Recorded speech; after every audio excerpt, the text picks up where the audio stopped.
ವಿಶ್ವವಿಖ್ಯಾತ ಮೈಸೂರು ದಸರಾಗೆ ದಿನಗಣನೆ ಶುರುವಾಗಿದೆ. ನಾಳೆಯಿಂದ ಎಲ್ಲ ರೀತಿಯಲ್ಲೂ ಕೂಡ ವಿದ್ಯುಕ್ತ ಚಾಲನೆ ಪಡ್ಕೊಳ್ಳಿಕ್ಕೆ ಸಕಲ ತಯಾರಿಗಳನ್ನು ಕೂಡ ಈಗಾಗಲೇ ಮಾಡಿಕೊಳ್ಳಲಾಗಿದ್ದು, ಹಾಗೆಯೇ ಪುಷ್ಪಾರ್ಚನೆಯ ಮೂಲಕವಾಗಿ ತಾಯಿ ಚಾಮುಂಡಿಗೆ ವಿದ್ಯುಕ್ತ ಚಾಲನೆಯನ್ನು ಕೂಡ ಕೊಡಲಾಗುತ್ತೆ. ಹಾಗಾದರೆ ಸಿದ್ಧತೆ ಹೇಗಿದೆ, ಯಾವ ರೀತಿಯ ತಯಾರಿಯನ್ನು ಮಾಡಿಕೊಂಡಿದೆ ಈ ಬಾರಿ, ಮತ್ತು ಈ ಬಾರಿ ಬಾನು ಮುಷ್ತಾಕ್ ಆಯ್ಕೆ ಆದ್ರಿಂದ ಬಹುದಿನಗಳಿಂದಲೂ ಕೂಡ ಇದು ಚರ್ಚಿತ ವಿಚಾರವಾಗಿ ಉಳ್ಕೊಂಡಿತ್ತು.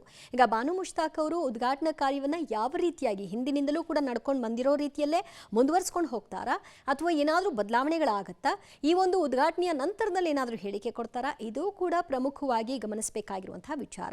ಹಾಗಾದ್ರೆ ಸಿದ್ಧತೆಗಳ ಕುರಿತಾಗಿ ಒಂದು ವರದಿ ಇದೆ, ನೋಡ್ಕೊಂಡು ಬನ್ನಿ. ನಾಡಹಬ್ಬ ದಸರಾ ಮಹೋತ್ಸವಕ್ಕೆ ನಾಳೆ ವಿದ್ಯುಕ್ತ ಚಾಲನೆ. ದಸರಾ ಉದ್ಘಾಟನೆಗೆ ಚಾಮುಂಡಿ ಬೆಟ್ಟದಲ್ಲಿ ಭರದ ಸಿದ್ಧತೆ. ಬೃಹತ್ ವೇದಿಕೆ ನಿರ್ಮಾಣ, 1,000 ಆಸನದ ವ್ಯವಸ್ಥೆ. ನಾಡಹಬ್ಬ ಮೈಸೂರು ದಸರಾ ಮಹೋತ್ಸವ ಉದ್ಘಾಟನೆಗೆ ಕ್ಷಣಗಣನೆ ಆರಂಭ ಆಗಿದ್ದು, ಸಾಂಸ್ಕೃತಿಕ ನಗರಿ ಮೈಸೂರು ಮಧುವಣಗಿತ್ತಿಯಂತೆ ಸಿಂಗಾರಗೊಂಡಿದೆ. ನಾಳೆ ಚಾಮುಂಡಿ ಬೆಟ್ಟದಲ್ಲಿ ದಸರಾ ಮಹೋತ್ಸವ ಉದ್ಘಾಟನೆ ಆಗಲಿದ್ದು, ಜಿಲ್ಲಾಡಳಿತ ಸಕಲ ಸಿದ್ಧತೆಯನ್ನ ಮಾಡಿಕೊಂಡಿದೆ. ಲೇಖಕಿ ಬಾನು ಮುಷ್ತಾಕ್ ಈ ಬಾರಿ ದಸರಾ ಉದ್ಘಾಟನೆಯನ್ನು ನೆರವೇರಿಸಲಿದ್ದು, ಇದಕ್ಕೆ ಪರ ವಿರೋಧದ ಚರ್ಚೆ ಜೋರಾಗಿದೆ. ಇದರ ನಡುವೆ ಸರ್ಕಾರ ಬಾನು ಮುಷ್ತಾಕ್ರಿಂದ ದಸರಾ ಮಹೋತ್ಸವಕ್ಕೆ ಚಾಲನೆ ಕೊಡಿಸೋಕೆ ಬಿಗಿ ಬಂದೋಬಸ್ತ್ ಜೊತೆಗೆ ಬೃಹತ್ ವೇದಿಕೆ ತಯಾರಿ ಮಾಡಿದೆ. ಈಗಾಗಲೇ ಚಾಮುಂಡಿ ಬೆಟ್ಟದಲ್ಲಿ ಚಾಮುಂಡೇಶ್ವರಿ ಉತ್ಸವ ಮೂರ್ತಿ ಶುಚಿಗೊಳಿಸಿರುವ ಅರ್ಚಕರು ತಾಯಿಗೆ ಹಸಿರು ಸೀರೆ ಉಡಿಸಿ ತಯಾರಿ ಮಾಡಿಕೊಂಡಿದ್ದಾರೆ. ನಾಳೆ ಮುಂಜಾನೆಯಿಂದಲೇ ವಿವಿಧ ಅಭಿಷೇಕ ಪೂಜಾ ಕೈಂಕರ್ಯಗಳು ನೆರವೇರಲಿದ್ದು, ಬಳಿಕ ಬೆಳ್ಳಿ ರಥದಲ್ಲಿ ಚಾಮುಂಡೇಶ್ವರಿ ಉತ್ಸವ ಮೂರ್ತಿಯನ್ನ ವೇದಿಕೆಗೆ ತಂದು ಪುಷ್ಪಾರ್ಚನೆ ಮಾಡಲಿದ್ದಾರೆ.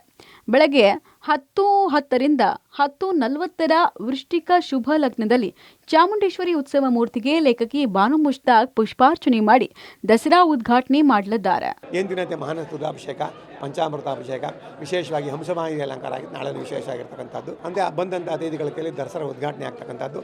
10:10ರಿಂದ 10:40 ಶುಭ ವೃಶ್ಚಿಕ ಲಗ್ನದಲ್ಲಿ ದಸರಾಗೆ ಚಾಲನೆ ಕೊಟ್ಟಂತೆ ಚಾಮುಂಡಿ ಬೆಟ್ಟದಲ್ಲಿ ಪುಷ್ಪಾರ್ಚನೆ ಮಾಡುವ ಮುಖಾಂತರವಾಗಿ ದಸರಾಗೆ ಚಾಲನೆ ಕೊಡ್ತಕ್ಕಂಥದ್ದು. ಧಾರ್ಮಿಕವಾಗಿ ಎಲ್ಲ ಸಿದ್ಧತೆಗಳನ್ನು ನಾವು ಮಾಡ್ಕೊಂಡಿರ್ತಕ್ಕಂಥದ್ದು. ಹಾಗೆ ಪಕ್ಕದಲ್ಲಿ ವೇದಿಕೆಯಲ್ಲೂ ಎಲ್ಲ ರೆಡಿ ಆಗ್ತಾ ಇರ್ತಕ್ಕಂಥದ್ದು. ಹಾಗೆ ದರ್ಬಾರ್ ಸಾಯಂಕಾಲ 5 ಗಂಟೆಯಿಂದ ದರ್ಬಾರ್ ಉತ್ಸವ ಆಗುತ್ತೆ, ಅದಕ್ಕೂ ಕೂಡ ದರ್ಬಾರ್ ಸಿದ್ಧತೆ ಆಗಿರ್ತಕ್ಕಂಥದ್ದು. ಇನ್ನು ಚಾಮುಂಡೇಶ್ವರಿ ದೇವಾಲಯದ ಆವರಣದಲ್ಲಿ ಬೃಹತ್ ವೇದಿಕೆ ನಿರ್ಮಾಣ ಮಾಡಲಾಗಿದ್ದು, 1,000 ಆಸನದ ವ್ಯವಸ್ಥೆ ಕಲ್ಪಿಸಲಾಗಿದೆ. ಮಳೆ ಹಿನ್ನೆಲೆಯಲ್ಲಿ ಜರ್ಮನ್ ಟೆಂಟ್ ವ್ಯವಸ್ಥೆ ಮಾಡಲಾಗಿದ್ದು, ವಿವಿಐಪಿ, ವಿಐಪಿ ಹಾಗೂ ಪಾಸ್ ಹೊಂದಿದವರಿಗೆ ಪ್ರತ್ಯೇಕ ಆಸನದ ವ್ಯವಸ್ಥೆ ಕಲ್ಪಿಸಲಾಗಿದೆ. ದಸರಾ ಉದ್ಘಾಟನೆ ಮುಗಿಯುವವರೆಗೂ ಚಾಮುಂಡಿ ಬೆಟ್ಟಕ್ಕೆ ಸಾರ್ವಜನಿಕರ ನಿರ್ಬಂಧ ಹೇರಲಾಗಿದೆ.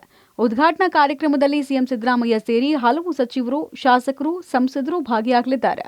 ನಾಳೆ ನಾಡಹಬ್ಬ ಮೈಸೂರು ದಸರಾ ಮಹೋತ್ಸವಕ್ಕೆ ವಿದ್ಯುಕ್ತವಾದಂತಹ ಚಾಲನೆ ಸಿಗಲಿದೆ. ಹಾಗಾಗಿ ಚಾಮುಂಡಿ ಬೆಟ್ಟದಲ್ಲಿ ಬರದ ಸಿದ್ಧತೆ ಕೂಡ ಆರಂಭವಾಗಿರುವಂಥದ್ದು. ಈಗಾಗಲೇ ದೇವಾಲಯದ ಆವರಣದಲ್ಲಿ ಬೃಹತ್ ಆದಂಥ ಒಂದು ವೇದಿಕೆಯನ್ನು ನಿರ್ಮಾಣ ಮಾಡಲಾಗಿದೆ.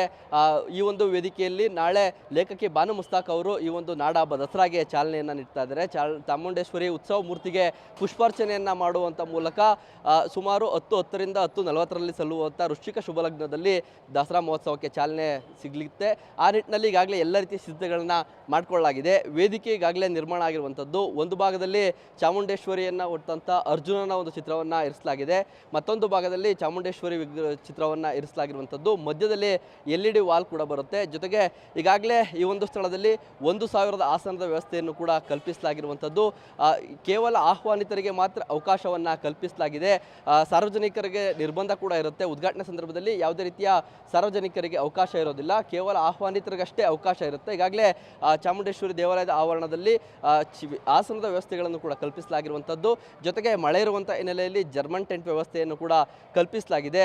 ಯಾವುದೇ ರೀತಿಯ ಒಂದು ಅಹಿತಕರ ಘಟನೆ ನಡೆದಂತೆ ಜಿಲ್ಲಾಡಳಿತ ಮುನ್ನೆಚ್ಚರಿಕಾ ಕ್ರಮವನ್ನು ವಹಿಸಲಾಗಿದೆ. ಪ್ರತ್ಯೇಕ ಆಸನದ ವ್ಯವಸ್ಥೆಯಲ್ಲಿ ಎಲ್ಲ ಕಡೆ ಕೂಡ ಬ್ಯಾರಿಕೇಡ್ಗಳನ್ನು ಹಾಕಿ ಬಂದೋಬಸ್ತ್ ವ್ಯವಸ್ಥೆಯನ್ನು ಕೂಡ ಮಾಡಿಕೊಳ್ಳಲಾಗಿರುವಂಥದ್ದು. ಜೊತೆಗೆ ಈಗಾಗಲೇ ದೃಶ್ಯಗಳಲ್ಲಿ ನೋಡ್ತಾ ಇರ್ಬೋದು, ಬೇರೆ ಬೇರೆ ಕಡೆಯಿಂದ ಕೂಡ ಬ್ಯಾರಿಕೇಡ್ಗಳನ್ನು ಹಾಕಲಾಗಿದೆ. ಅಂದರೆ ಬರ್ತಕ್ಕಂಥ ವಿಐಪಿಗಳು ವೇದಿಕೆಗೆ ಹೋಗುವಂಥವ್ರಿಗೆ ಸಪ್ರೇಟ್ ಆದಂಥ ಒಂದು ಎಂಟ್ರಿ ಇರುತ್ತೆ. ಅದಾದ ಬಳಿಕ ವಿವಿಐಪಿಗಳಿಗೆ ಸಪ್ರೇಟ್ ಆದಂಥ ಒಂದು ಗ್ಯಾಲರಿ ಇರುತ್ತೆ. ಪಾಸ್ ಹೊಂದಿದವರಿಗೆ ಸಪ್ರೇಟ್ ಆದಂಥ ಒಂದು ಗ್ಯಾಲರಿಯನ್ನು ವ್ಯವಸ್ಥೆಯನ್ನು ಮಾಡಲಾಗಿರುವಂಥದ್ದು. ದಸರಾ ಉದ್ಘಾಟನೆಗೊಂಡ ಬಳಿಕ ಹಲವು ದಸರಾ ಕಾರ್ಯಕ್ರಮಗಳಿಗೆ ನಾಳೆಯೇ ಚಾಲನೆ ಸಿಗಲಿದೆ. ಮಧ್ಯಾಹ್ನ 12:30ಕ್ಕೆ ಫಲಪುಷ್ಪ ಪ್ರದರ್ಶನ ಉದ್ಘಾಟನೆ, ಬಳಿಕ ಮಹಾರಾಜ ಕಾಲೇಜು ಮೈದಾನದಲ್ಲಿ ಆಹಾರ ಮೇಳಕ್ಕೆ ಚಾಲನೆ, ಸಂಜೆ 4ಕ್ಕೆ ದೇವರಾಜು ಅರಸು ಕ್ರೀಡಾಂಗಣದಲ್ಲಿ ದಸರಾ ಕುಸ್ತಿ ಪಂದ್ಯಾವಳಿಗೆ ಉದ್ಘಾಟನೆ ಭಾಗ್ಯ. ಅರಮನೆ ಆವರಣದಲ್ಲಿ ದಸರಾ ಸಾಂಸ್ಕೃತಿಕ ಕಾರ್ಯಕ್ರಮವನ್ನು ಉದ್ಘಾಟನೆ ಮಾಡಲಾಗುತ್ತೆ. ಸಂಜೆ 6:30ಕ್ಕೆ ಸಯ್ಯಾಜಿರಾವ್ ರಸ್ತೆಯಲ್ಲಿ ವಿದ್ಯುತ್ ದೀಪಾಲಂಕಾರ ಉದ್ಘಾಟನೆ ಭಾಗ್ಯ ಸಿಗಲಿದೆ. ಒಟ್ಟಾರೆ ಒಂದೆಡೆ ದಸರಾ ಉದ್ಘಾಟನೆಗೆ ಜಿಲ್ಲಾಡಳಿತ ಸಿದ್ಧತೆ ಮಾಡಿಕೊಂಡಿದ್ರೆ, ಅತ್ತ ಅರಮನೆಯಲ್ಲೂ ನಾಳೆಯಿಂದ ವಿವಿಧ ಪೂಜಾ ಕೈಂಕರ್ಯ ಹಾಗೂ ಖಾಸಗಿ ದರ್ಬಾರ್ ಆರಂಭಗೊಳ್ಳಿದೆ.